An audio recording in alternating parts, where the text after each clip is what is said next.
The river that fed Paris for centuries also brought the wolves.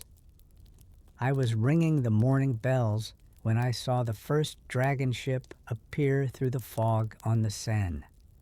At first, I thought it was just another trading vessel.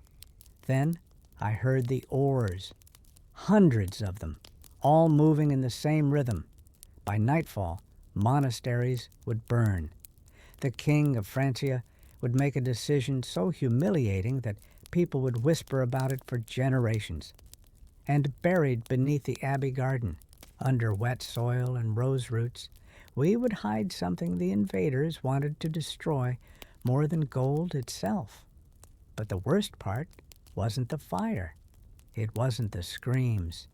It wasn't even the wolves from the north. It was realizing that the walls we trusted had never truly protected us at all.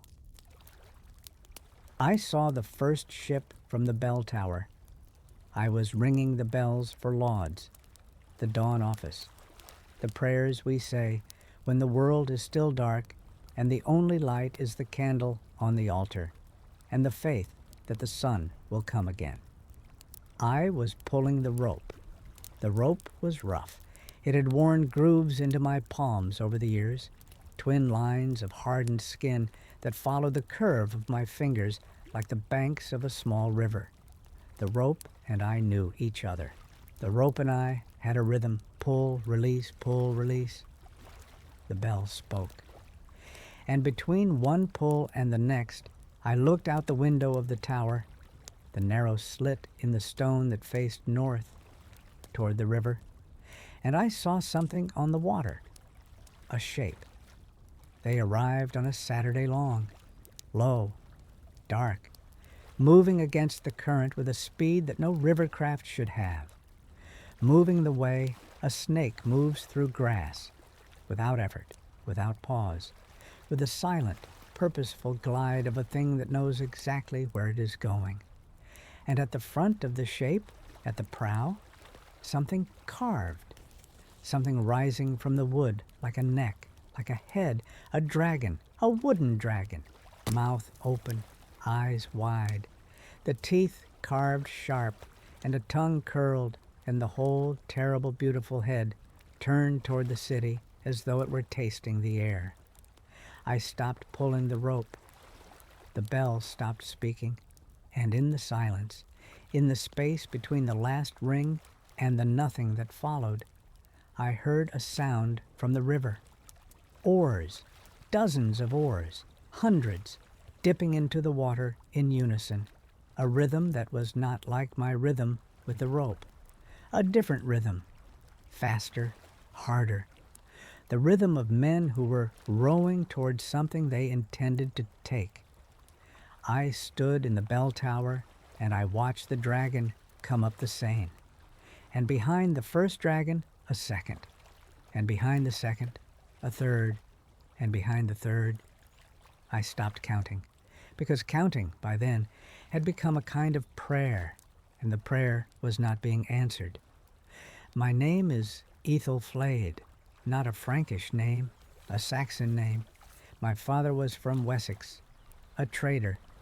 He had come to Francia with wool and tin and had stayed for the wine, and a woman, my mother, Gisela, who was Frankish and beautiful, and who had died when I was 6, leaving me with her face and his name and no country that fully claimed me. I was given to the abbey at 12. I do not say given with bitterness. I say it with the precision of a woman who has had 40 years to consider the word and has decided it is the correct one. My father gave me to God, to the sisters, to the Abbey of Sainte-Geneviève on the hill above Paris, where the stone walls were thick and the prayers were constant, and a girl without a mother and a country could become something definite, a nun, Sister Ethelflaed. I was 52 years old in the year the Northmen came, old for a woman, old for a nun, old for anyone in a world where 40 was a mercy, and 50 was a miracle, and 60 was a rumor. I had been ringing the bells for 40 years. Matins, lauds, prime, terce, sext, none, vespers, compline, 8 times a day, every year, the rope in my hands, the bell and the sky, the sound going out over the city and the river and the fields and the vineyards, telling the world what hour it was, telling the faithful when to pray, telling God, if God was listening, that we were still here, still pulling, still ringing. I want to tell you about the days, the shape of the days, because in an abbey, the days have a shape, a precise, unbreakable, God-given shape that does not bend for weather or war or the private sorrows of the women inside.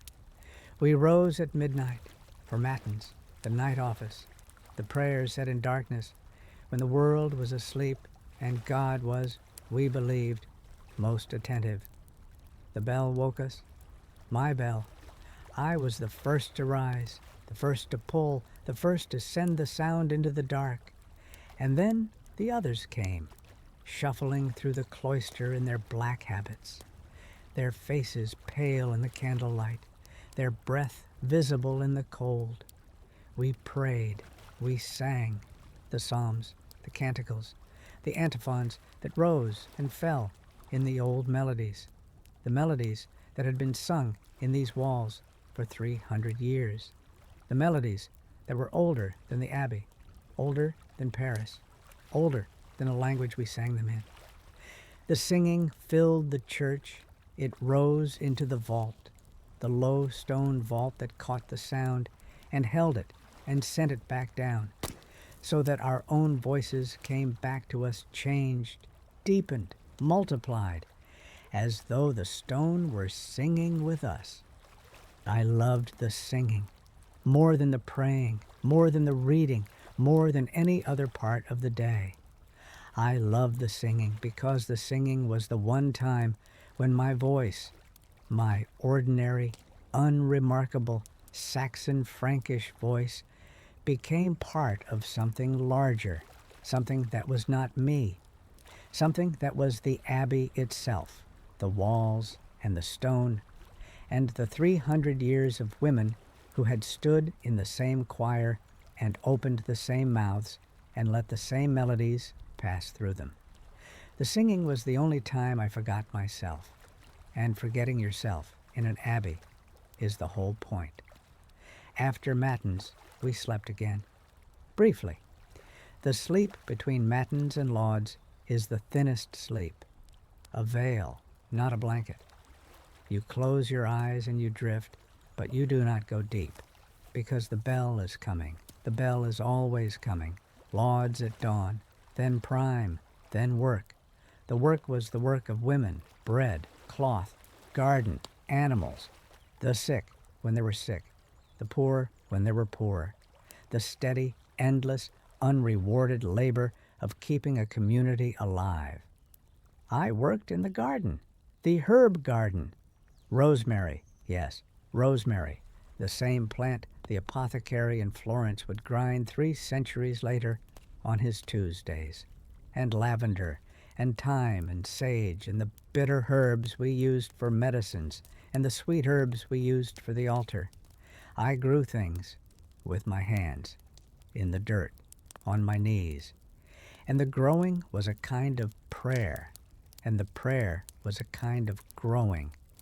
And the two were so tangled together in my mind that I could not separate them, could not tell where the praying ended and the planting began. The earth and the rope, the garden and the bell. Those were my 2 hands, and the 2 hands held the Abbey. There was a girl. I should tell you about the girl, because the girl is the part of the story that I carry the way the apothecary carries his ledger, close to the chest, with the weight of an entry that cannot be erased. Her name was Bertha. She was 17, a novice. She had come to us the previous autumn, thin, frightened, with the look of a girl who has been sent to the Abbey, not because she heard the call of God, but because her father could not afford another mouth, and the abbey was cheaper than a dowry. We received many girls that way, girls who came to God by way of mathematics. Bertha was quiet. She worked without complaint. She sang without confidence, her voice thin, uncertain, always half a beat behind the others, the way a new swimmer is always half a stroke behind the current. She was afraid of the dark. I knew this because I had the cell beside hers, and I could hear her at night. Not crying, not praying, breathing. The fast, shallow breathing of a person who is lying in the dark with their eyes open, staring at the ceiling, waiting for the dark to become something else. The dark never becomes something else. The dark is always the dark. But Bertha waited anyway, and when the Northmen came, the dark became something else after all. I should tell you about Paris.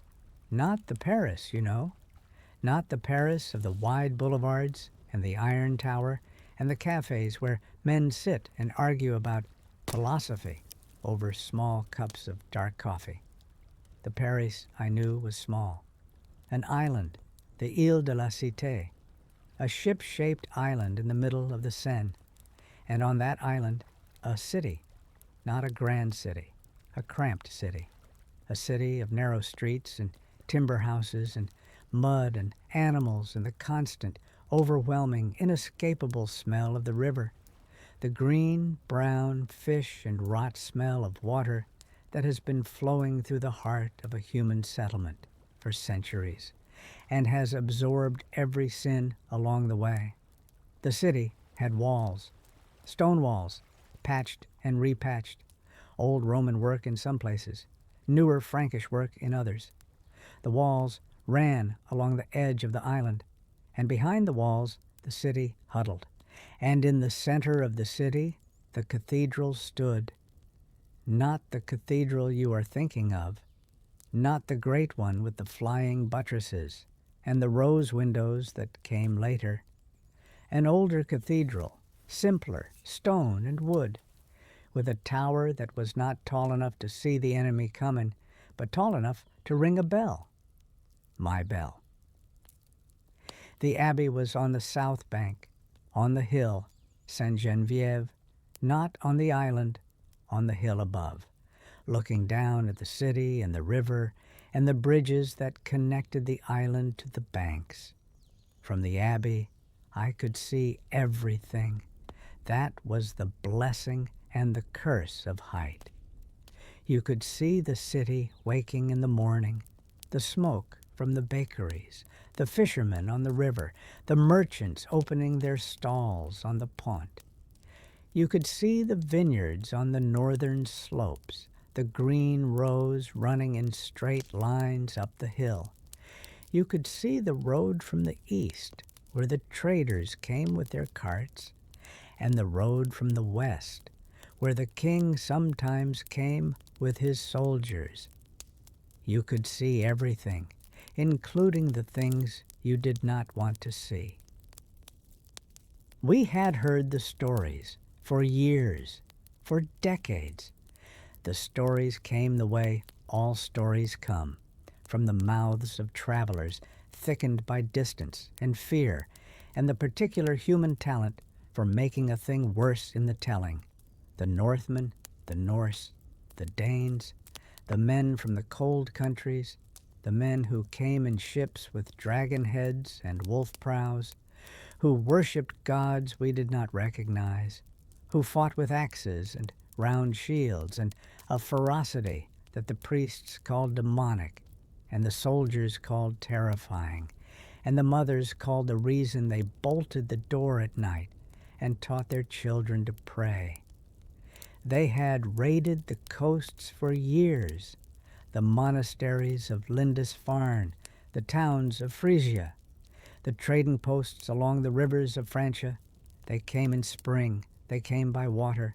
They took what they wanted, gold, silver, slaves, livestock, and they left, quickly, before the local lords could gather an army, quick raids, lightning raids, the raids of wolves who know the territory of the dog and avoid a fair fight. But the stories were changing. The stories were getting larger. The raids were getting deeper. The ships were going further upriver. The Northmen were no longer content with the coast.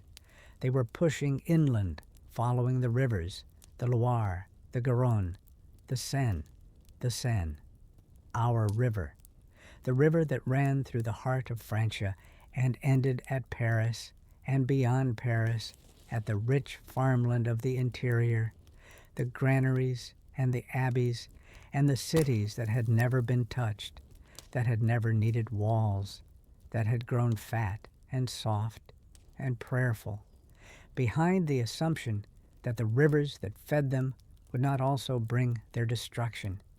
The rivers were roads, and the Northmen were learning the roads. The first reports came in the spring, March, the month of mud and new lambs, and the particular gray light of Francia in early spring that makes everything look provisional, as though the world has not yet decided whether to commit to another year. Riders came from Rouen, from the coast, from the river towns downstream. The Northmen were on the Seine, not a raiding party, not 10 ships, not 20, a fleet, 120 ships, perhaps more. The riders were not sure. The riders had not stayed to count. The riders had seen the dragon heads on the water and had turned their horses and ridden as fast as the mud allowed. 120 ships. I heard the number in the refectory, at supper.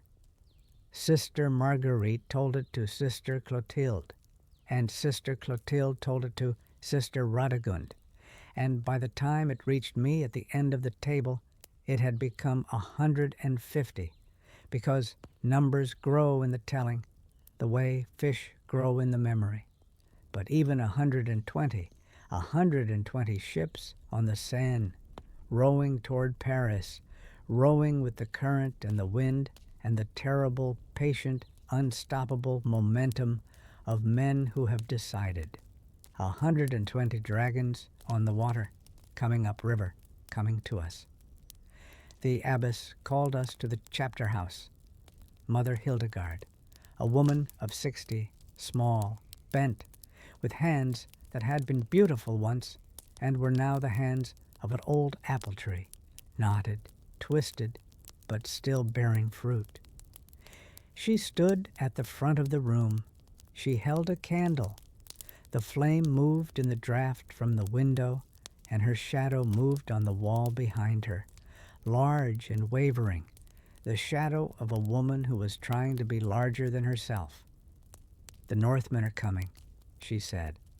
Silence. "The king has ordered the city to prepare. The bridges are being fortified. The walls are being manned." Silence. "We will not flee." This was not a question. This was a statement. The kind of statement that Mother Hildegard made, the way she made everything, with the absolute certainty of a woman who had spent 40 years talking to God and had never once, in 40 years, been told she was wrong. "We will not flee. We will pray. We will ring the bells. We will tend the sick, if there are sick. We will feed the hungry, if there are hungry. We will do what we have always done. We will be the Abbey." She looked at us, one by one, face by face, the way a general looks at soldiers, the way a mother looks at children. The walls of this abbey have stood for 300 years. They were built by men who believed that prayer is stronger than iron. I believe it still. I will believe it when the dragons are on the river. I will believe it when the axes are at the gate. I will believe it when there is nothing left to believe in but the sound of the bell and the voice of God. She paused. "Ring the bells," she said. "Ring them until your hands bleed. Ring them until the rope breaks. Ring them until the Northmen hear them, and know that the city they have come to destroy is a city that prays. She blew out the candle, and the room was dark, and somewhere, far away, downriver, the sound of oars. The days before they arrived were worse than the days after. That is a thing I did not expect. I expected the siege to be the worst part, the fighting, the killing, the fire and the blood and the screaming. But the waiting was worse. The waiting was a sickness of the mind, a sickness that made you stand at the window and stare at the river and imagine the shapes on the water.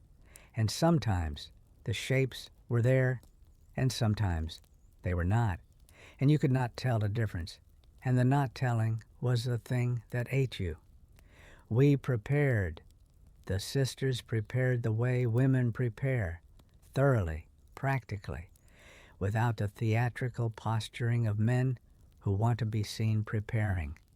We stored water. We stored grain. We moved the relics, the bones of Sainte-Geneviève herself, in their silver reliquary, from the church to the crypt, where the stone was thickest and the dark was deepest, and a Northman's axe would have to go through 6 feet of Roman masonry to reach them. We hid the silver, the chalices, the candlesticks, the cross from the altar that was worth more than the abbey itself, because the cross was gold, and the gold was the gift of a king, and a king's gift is not a thing you surrender to wolves. We buried the books. I helped. I carried them down, the manuscripts, the psalters, the Gospels illuminated in gold and blue, and the deep red that the brothers made from crushed beetles, and that glowed in the candlelight like living blood. We wrapped them in oilcloth. We put them in wooden chests. We buried the chests in the garden, under the roses, in the earth that smelled of worms and rain and the particular dark sweetness of soil that has been tended for centuries. We buried the words because the Northmen could not read, and because what they could not read, they burned, and because a book that has burned is a voice that has been silenced, and the silence is permanent, and the words do not come back. I buried the words, and I said a prayer over the dirt. And the prayer was not for the books.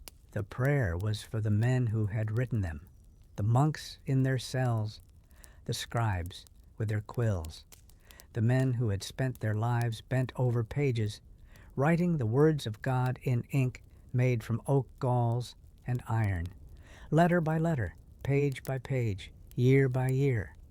Those men were dead, long dead, but their words were alive, and I was burying them so that they could stay alive. They arrived on a Saturday, the day before Easter. I want you to hold that. The day before Easter, the day before the day of resurrection, the day before the day when the stone is rolled away, and the tomb is empty, and the dead walk, and the world begins again. The Northmen came on the day before the world was supposed to begin again. God has a taste for irony that I have never fully appreciated. I saw them from the bell tower. I have told you this already, but I want to tell it again, because the telling is the only power I have over the memory, and the memory does not obey me the way it used to. The memory comes and goes. The memory repeats. The memory circles back to the bell tower and the rope and the window and the shape on the water, and each time it circles, it shows me something I did not see before. This time I will tell you about the color. The ships were dark, black wood, tarred. The tar gave them a shine in the early light, a wet gleam, as though they had just risen from the bottom of the river. And the shields along the sides, the round shields hung on the gunwales in overlapping rows. The shields were painted red, yellow, black, white, the colors bright against the dark wood, bright against the gray water, bright in the gray morning like wounds in the skin of the river. And the dragon heads. I have told you about the dragon heads, but I did not tell you about the eyes. The eyes of the dragon heads were painted, bright, open, staring forward, not with anger, not with hunger, with patience. The patience of a predator that has traveled a very long way and is not in a hurry. The bells of every church in Paris began to ring, not for lauds, not for prayer, for warning. The bells of Notre Dame, the old Notre Dame, the one that stood where the great one would one day stand, rang first, deep, slow. The voice of a bell that has been rung in joy and in sorrow and in celebration and in mourning, and that now, for the first time, was being rung in fear. And then the bells of Saint-Germain and Saint-Denis and Saint-Marcel and Sainte-Geneviève, my bell, my rope, my hands. I rang until my palms bled, until the rope was red with my blood, until the grooves in my hands were open wounds, and the wounds were screaming, and I was screaming, and the bell was screaming, and the whole city was one great scream of metal and stone and voice. I rang, because Mother Hildegard had said to ring, because ringing was the only thing I knew how to do, because a woman who has spent 40 years pulling a rope does not know how to do anything else when the world is ending, and the doing of the thing, the familiar, repetitive, exhausting doing, is the only anchor she has. The bells rang, and the Northmen came upriver, and the bells did not stop them, and the prayers did not stop them, and the walls did not stop them. They took the north bank first, not the island, not the city, the north bank, the farmland, the vineyards, the monasteries. Saint-Germain-des-Prés fell on the first day. I watched from the tower. I watched the smoke rise from the monastery, a thick, black, oily smoke that leaned sideways in the wind and spread across the sky like a stain, the smoke of books burning, of timber burning, of thatch burning, of everything that men had built with their hands and their faith and their careful, patient, God-fearing years being undone in an afternoon. The monks fled, some of them. The ones who could run, some did not flee, some stayed. The ones who stayed, stayed. That is all I will say. I came down from the tower that evening. My hands were raw. The rope had taken skin. The blood had dried in the grooves of my palms and hardened into dark lines that looked like writing. A script I could not read, a message from my own body that I did not want to understand. The sisters were in the refectory, sitting at the long table, not eating. The bread was on the table, the wine was on the table, the food was there, but nobody was eating. They were listening. The sounds from the river came through the walls, through the stone, through the 300 years of masonry that was supposed to keep the world out.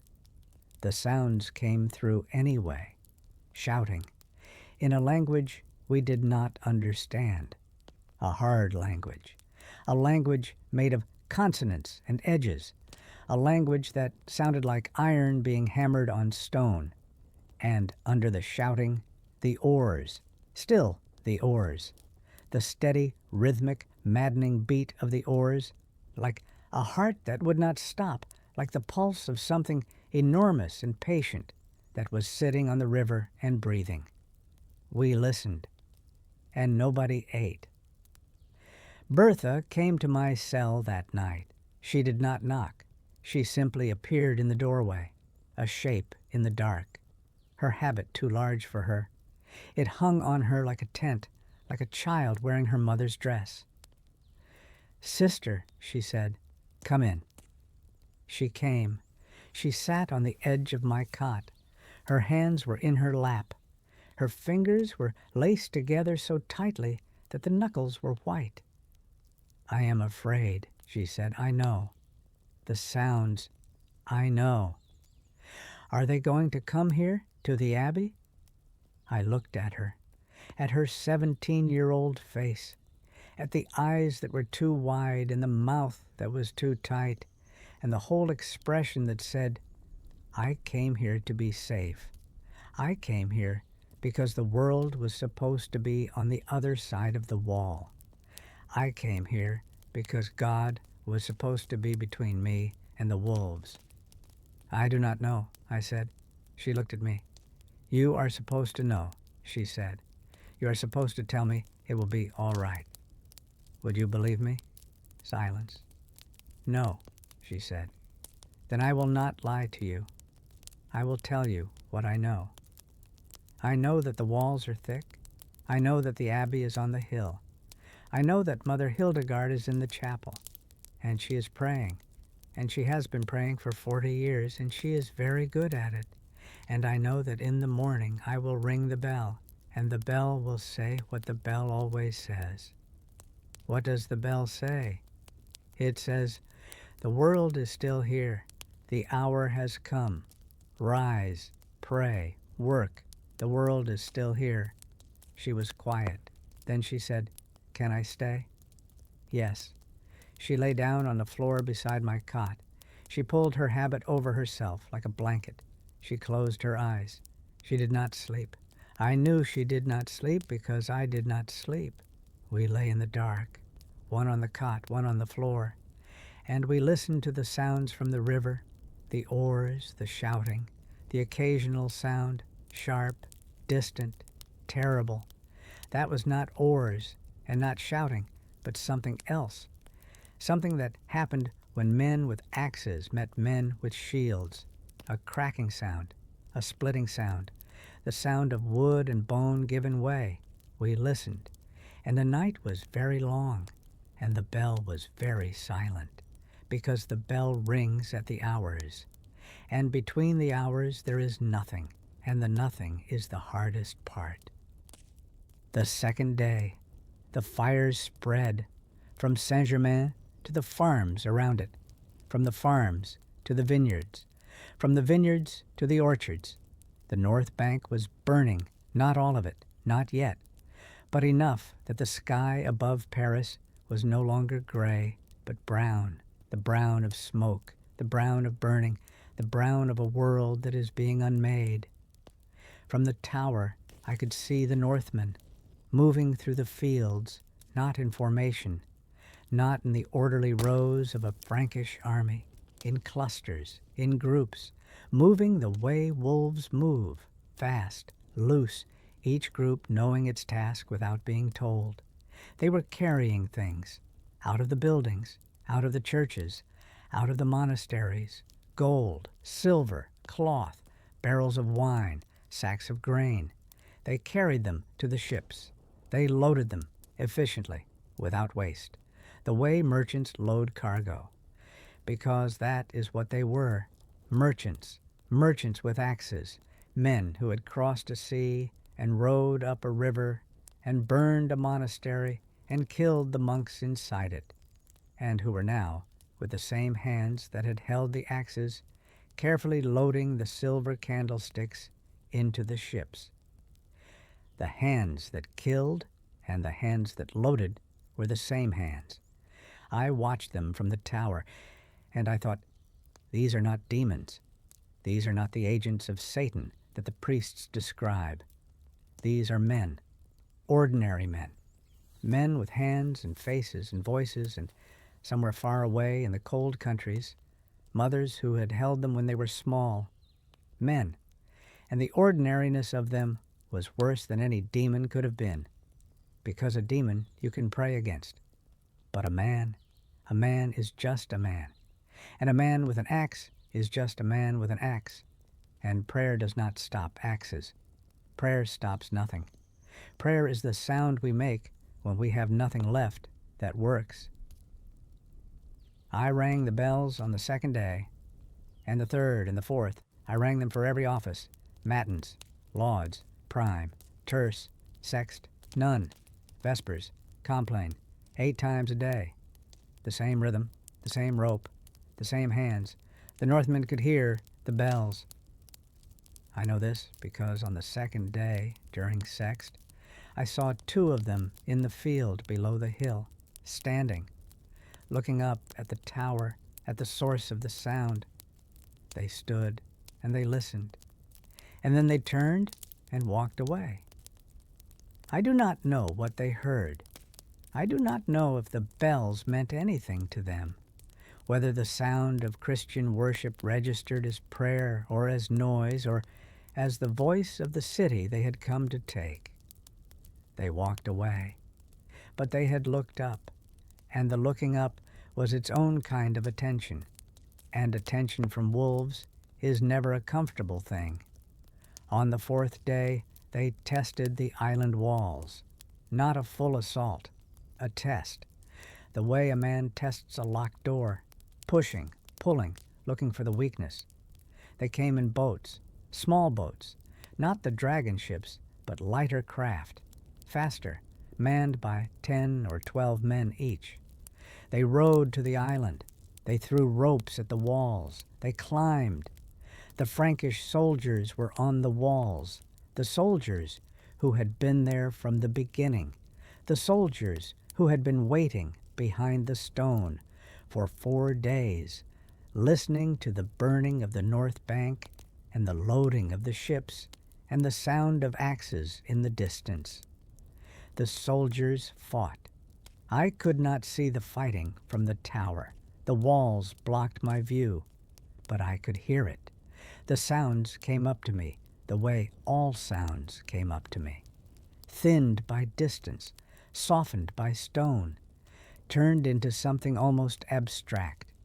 The clang of metal, the thud of stone, the shouting, Frankish shouting, rough and desperate, and under it, the others shouting, the Northmen shouting, the hard consonant language that I was beginning to recognize, the way you recognize the sound of a dog that has barked in the night for 4 nights and will bark in the night for 4 more.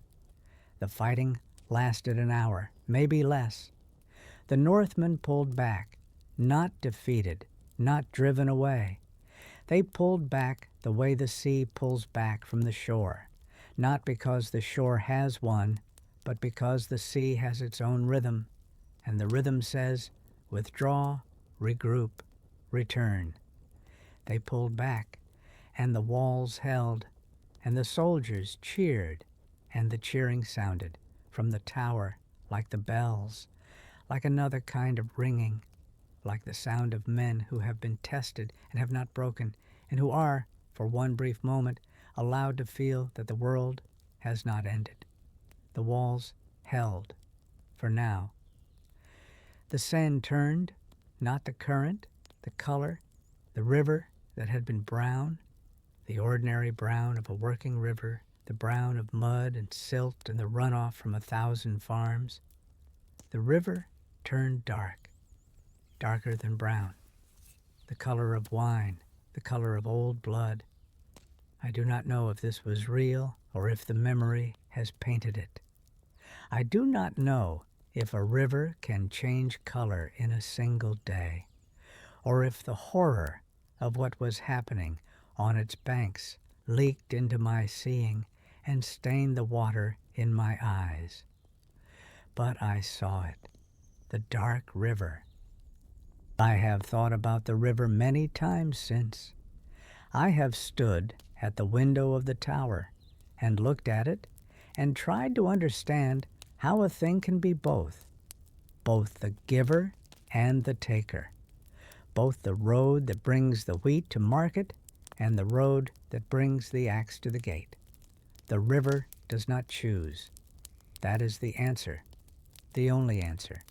The river does not choose what it carries. The river carries everything, the trader and the wolf, the bread and the sword, the prayer and the scream. The river is the most honest thing in the world. Because the river does not pretend, the river does not tell you it is safe, the river does not promise you the masts on the horizon are friendly. The river simply flows, and what flows on it is the business of the men who put their boats upon it. The river is innocent. The river has always been innocent, and I have spent 40 years looking at it from this tower, and I have never once been angry at the river. I have been angry at the wolves. I have been angry at the king. I have been angry at God, who let the wolves come, and the king pay, and the monks die, and the silver go. But not the river. The river is just the river, brown and slow, and carrying everything. The days after the Northmen left were the strangest days of all, not the worst. The worst were the days of the siege, the days of the smoke and the oars and the axes on the walls, the strangest, because the city was supposed to go back to normal. The dragons were gone, the silver was paid, the walls were intact, the island was intact, the cathedral was intact. Normal. But normal had changed.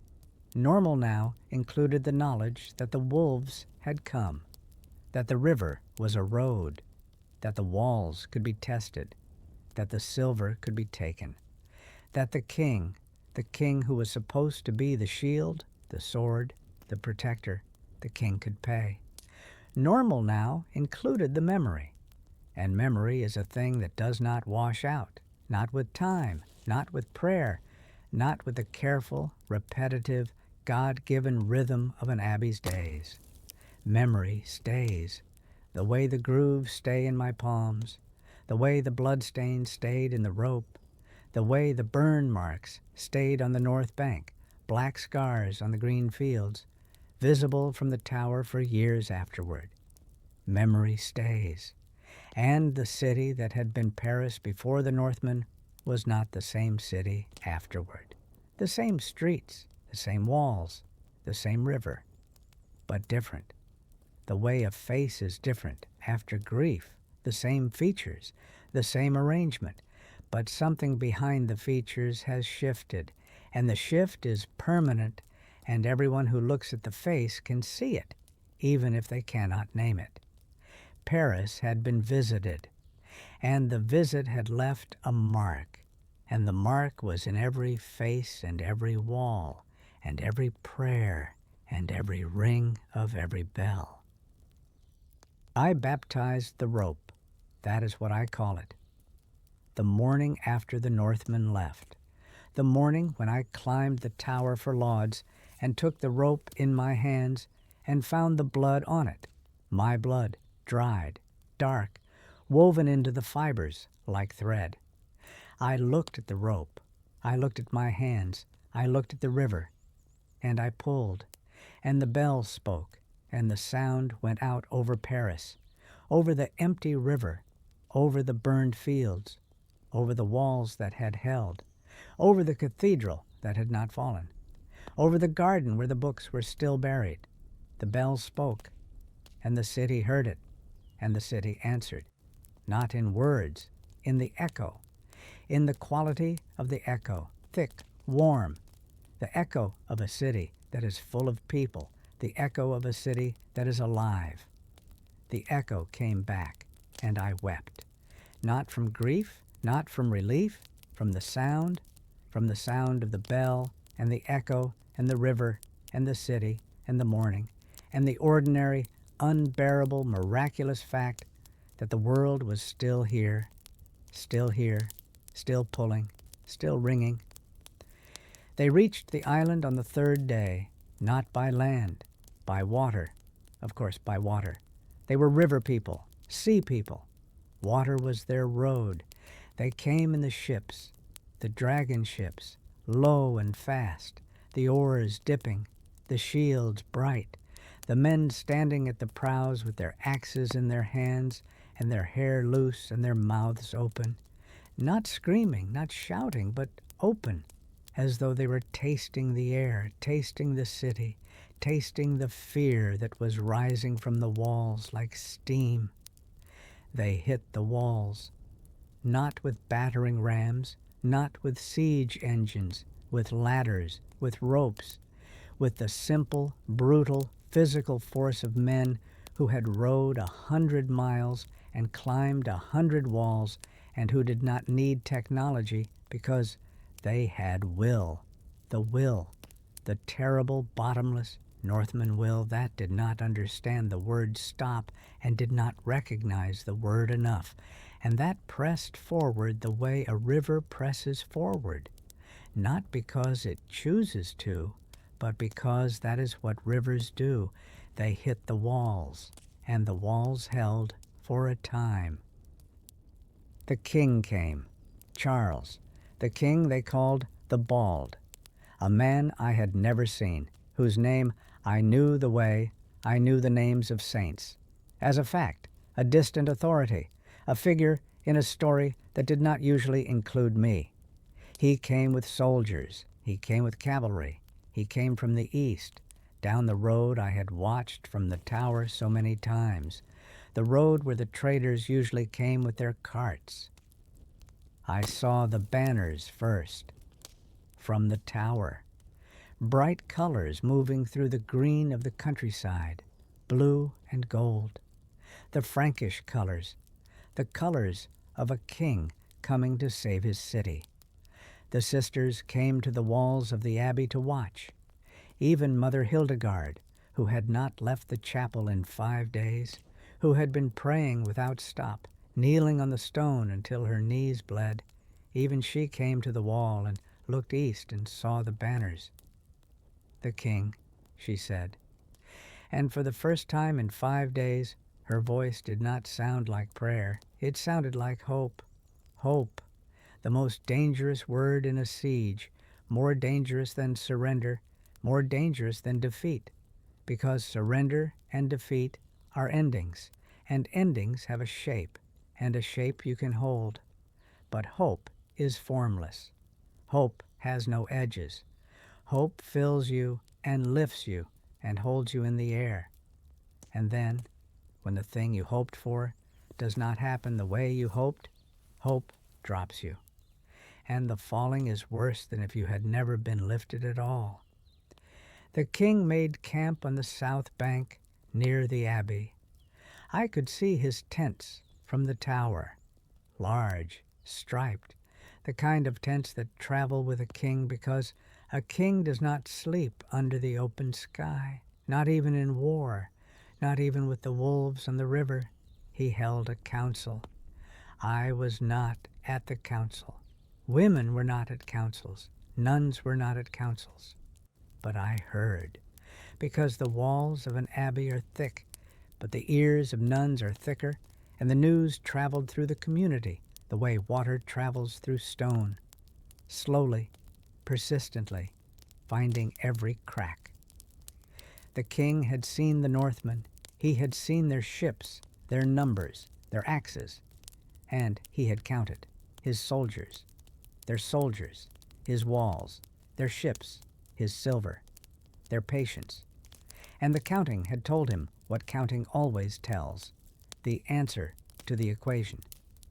The cold, clear, mathematical answer that does not care about honor or faith or the blood of the monks of Saint-Germain. The answer was pay. I did not understand at first.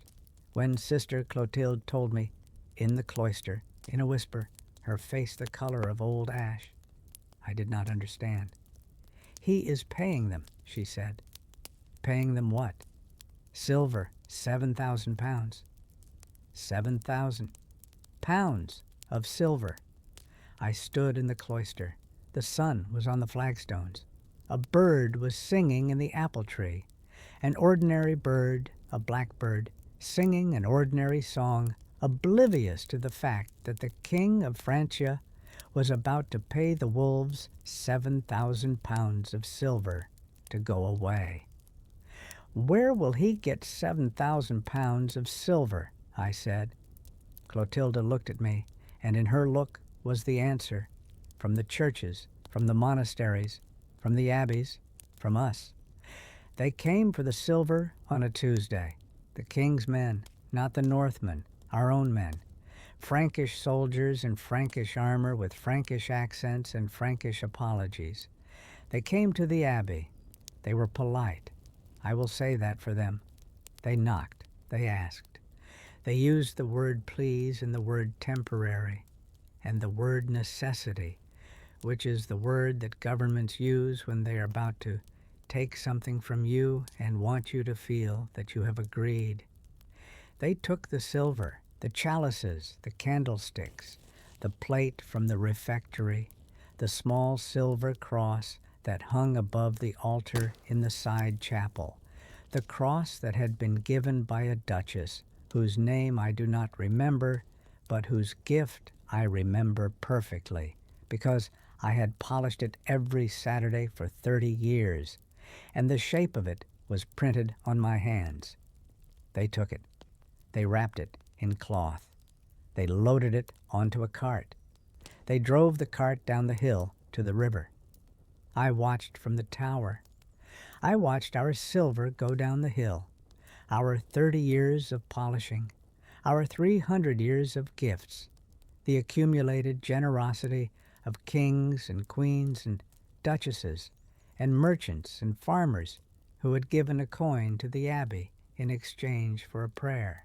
And the prayer had been said, and now the coin was on its way to a dragon ship. I watched, and I did not ring the bell, because the bell was bronze, not silver. And if the bell had been silver, they would have taken that too. The payment was made on the river bank. I could see it from the tower. The carts lined up, the silver being unloaded. The Northmen coming ashore to receive it, not all of them. A delegation, a group of men with beards and fur cloaks, and the calm, businesslike air of men completing a transaction. Because that is what it was, a transaction. 7,000 pounds of silver for the privilege of not being destroyed. A receipt written in metal instead of ink. A contract signed by axes instead of quills. The Northmen counted the silver. They weighed it. They tested it, biting the coins the way merchants do to check the purity. They bit our chalices. They bit our candlesticks. They bit the cross that I had polished for 30 years. And they nodded, and they loaded it onto the ships. And the ships rowed away down the Seine toward the sea, the oars dipping, the dragon heads facing downstream, the shields bright on the gunwales, going, gone. Bertha found me in the tower that evening. I was standing at the window, looking at the river that was empty now, the river that had been full of dragons and was now just a river again, brown and slow and ordinary. She stood beside me. She did not say anything for a long time. Then she said, "Is it over?" I looked at her. She was thinner than she had been a week ago. The week had taken weight from her, the way the week takes weight from everyone who lives through it, not from the body exactly, but from the face. The face gets older, the eyes get deeper, the mouth gets tighter. She was 17. She looked 30. "For now," I said, "will they come back?" I did not lie to her. I had promised not to lie to her. I had promised to give her the truth instead of comfort, because the truth, however painful, is a floor you can stand on, and comfort is a cushion that looks like a floor but collapses when you put weight on it. "Yes," I said, "they will come back." She nodded. She looked at the river. "Then we should dig up the books," she said, "before the rain comes. The oilcloth will not hold forever." She turned. She walked to the stairs. She went down. I stood in the tower. I watched her go, and I thought, she is going to be all right. That girl is going to be all right. not because the world is going to be kind to her. The world is not going to be kind to her. The world is going to send the wolves again and again, and the silver is going to be taken again and again, and the walls are going to be tested again and again. But she is going to be all right. Because she is thinking about the books, because in the middle of the fire, and the fear and the silver going down the hill, and the dragons on the river, and the monks in the ground, and the king who paid instead of fought, in the middle of all of it, she is thinking about the books, about the words, about the soil that held them, about the oilcloth that will not hold forever. She is thinking about what survives. And a woman who thinks about what survives is a woman who will survive. The city survived. I want to be clear about that. Paris survived. The walls held. The island held. The cathedral held. The abbey held. But surviving is not the same as winning. Surviving is what the body does when the mind has lost. Surviving is what the walls do when the king has paid. Surviving is the word we use when there is no better word, when the truth is too ugly for a proper name. We survived the way a man survives a robbery, by handing over the purse, by standing in the street with empty hands and watching the thief walk away and thanking God that the thief took the silver and not the life. We survived, and the silver was gone, and the monks of Saint-Germain were dead, and the river was the color of old blood, and the dragon heads were gone from the water. But they would come back. They always come back. The wolves always come back. I went back to the bell tower that evening, the evening of the day the silver left, the evening of the day the king paid, the evening that should have been Easter evening, the evening of resurrection, the evening when the tomb was supposed to be empty and the dead were supposed to walk. The tomb was not empty. The dead were not walking. The dead were in the river and in the fields and in the burned remains of the monasteries, and the dead were not walking anywhere. The dead were staying. The dead were the most permanent thing in Paris that evening. I climbed the tower. I took the rope. I pulled. The bell spoke. One ring, then another, then another. Not for lauds, not for vespers, not for any of the 8 offices that divided the day into its proper portions of prayer and work and silence. For nothing, for everything, for the sound itself, for the need to make a sound in a world that had gone quiet in the wrong way, for the need to say, with the only voice I had, the voice of iron and rope, and the bleeding palms of a woman who had been pulling for 40 years, I am still here. The abbey is still here. The bells are still here. The words are buried in the garden under the roses, and they are still there. And the wolves are gone, for now. They came back, not that year, not the next, but they came back. They always come back. The Seine is a road, and a road, once learned, is not forgotten.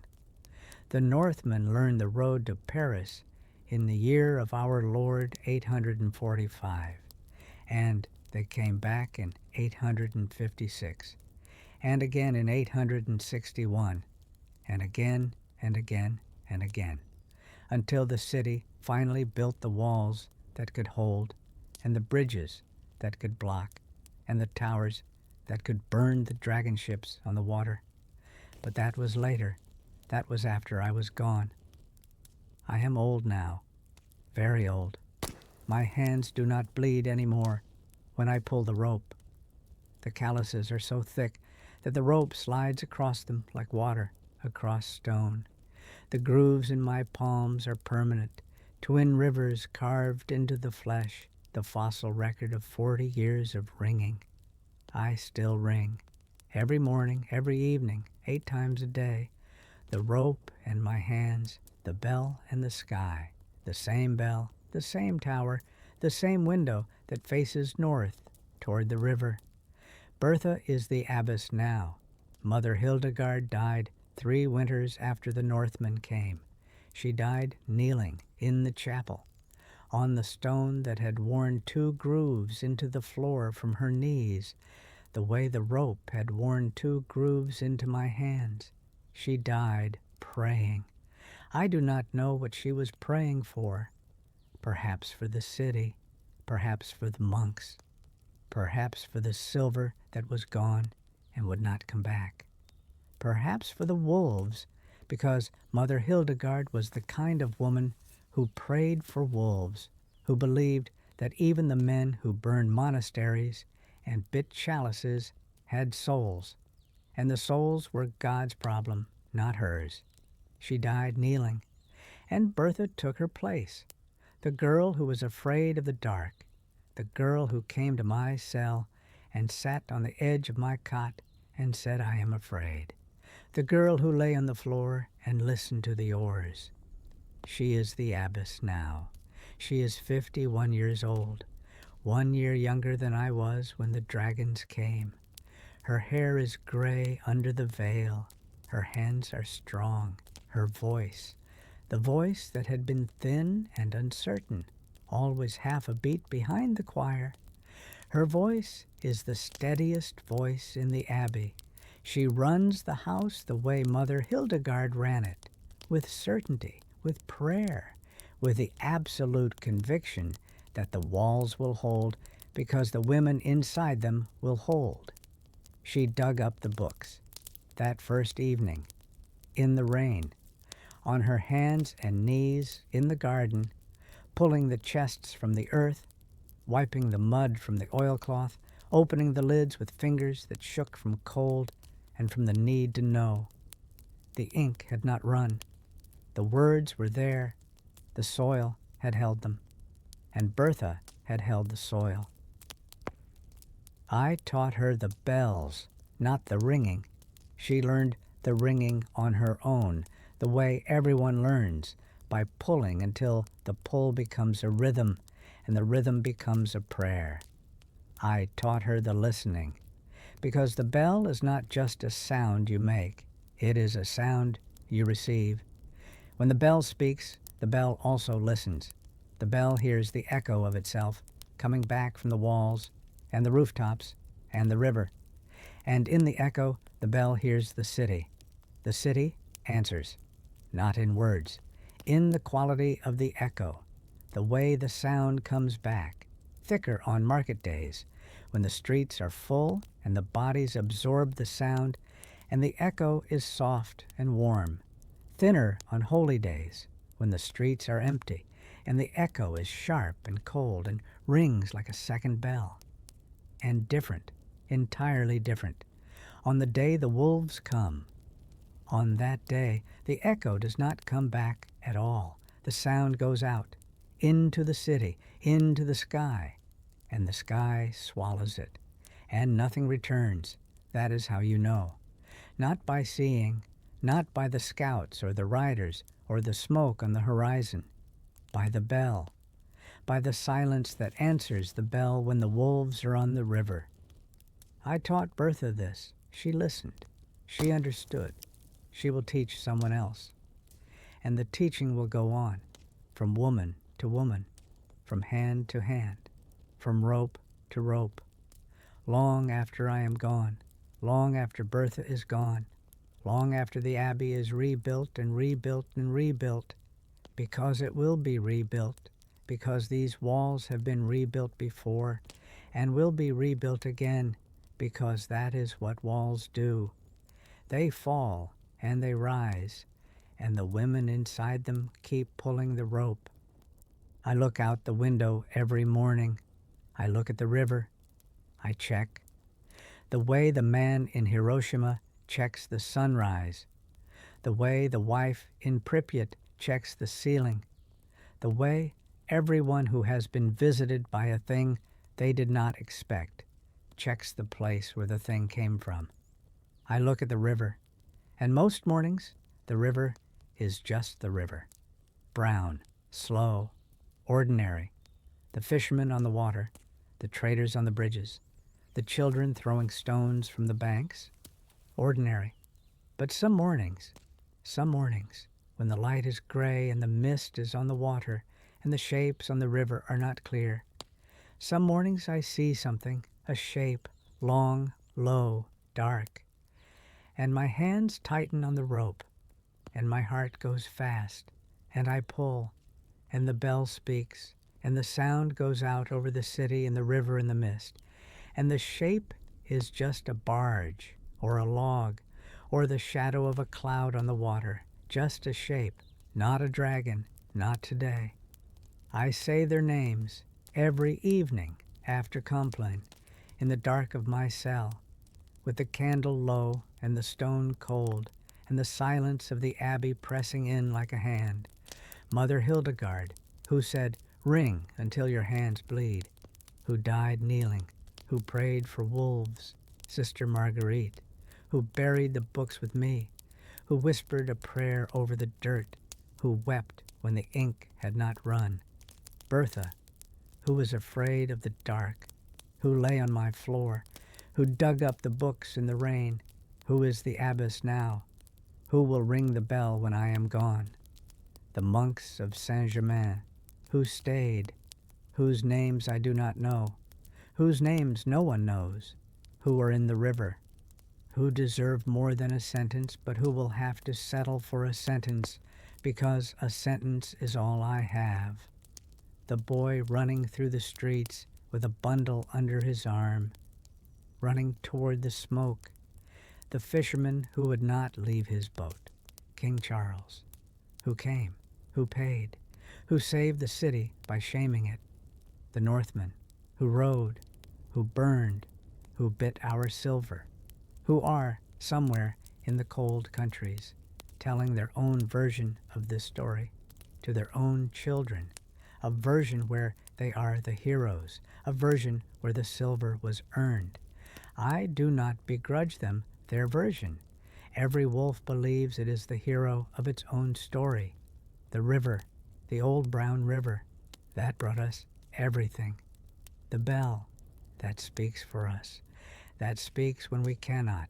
The books, in the garden, under the roses, where the soil held them. The words, that survived the wolves, that survived the fire, that survived the king who paid, that are still in their chests, still in their ink, still saying what they were written to say, centuries ago, by men with quills, in cells with candles, bent over pages in the patient, faithful, unrewarded labor of making thought permanent.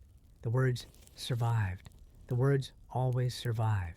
Because a wolf can burn a library, but a wolf cannot burn a language. A wolf can melt a chalice, but a wolf cannot melt a prayer. A wolf can row up a river and take a city and load the silver onto his ship and row away. But the wolf cannot take the sound of the bell. The wolf cannot take the rope. The wolf cannot take the pull. I was a nun. I rang bells every morning before the sun, in the dark, with rope burns on my palms and the sound of iron in my ears and the smell of stone and candle wax in my hair. I rang bells and I buried words and I prayed in a city that was raided and ransomed and burned and rebuilt and raided again. And the bell is still here, and the rope is still here, and the words are still in the garden under the roses where the soil held them while the city burned above. And every morning I ring, and the sound goes out. Over the river, over the city, over the fields and the vineyards and the road from the east. And the sound says, "We are still here, we are still here, we are still here." The river that fed Paris for centuries also brought the wolves. I was ringing the morning bells when I saw the first dragon ship appear through the fog on the Seine. At first, I thought it was just another trading vessel. Then I heard the oars, hundreds of them, all moving in the same rhythm. By nightfall, monasteries would burn. The king of Francia would make a decision so humiliating that people would whisper about it for generations. And buried beneath the abbey garden, under wet soil and rose roots, we would hide something the invaders wanted to destroy more than gold itself. But the worst part wasn't the fire. It wasn't the screams. It wasn't even the wolves from the north. It was realizing that the walls we trusted had never truly protected us at all. The wolves will come again. I know this. The river is a road, and a road, once learned, is not forgotten. They will come again. And when they come, I will be in the tower, and I will ring, because that is what I do. That is all I do. That is enough. One last thing. The bell in this tower is made of bronze. Bronze is an alloy, copper and tin, mixed by men, poured into a mold, shaped by fire. Fire made the bell, and the bell rings against fire, the same element, the same force, the one that made the dragon ships and the one that makes the sound that says, "We are still here." The Northmen used fire to forge their axes. We used fire to forge our bell. The difference is not in the fire. The difference is in the shape. The axe cuts. The bell speaks. And speaking, when the wolves are on the river, is its own kind of weapon. Not a weapon that kills. A weapon that holds. A weapon that says, you can take the silver. You can burn the monastery. You can row up the river and row back down with everything we have. But you cannot take the sound. The sound is ours. The sound will be here when you are gone. The sound will be here when your ships are rotted and your axes are rusted and your grandchildren have forgotten your name. The sound will be here. The bell will be here. And the woman pulling the rope will be here. Another woman. A different woman, but the same rope, the same tower, the same window facing north, the same sound, going out, over the river, forever. Remember us, remember us, remember us.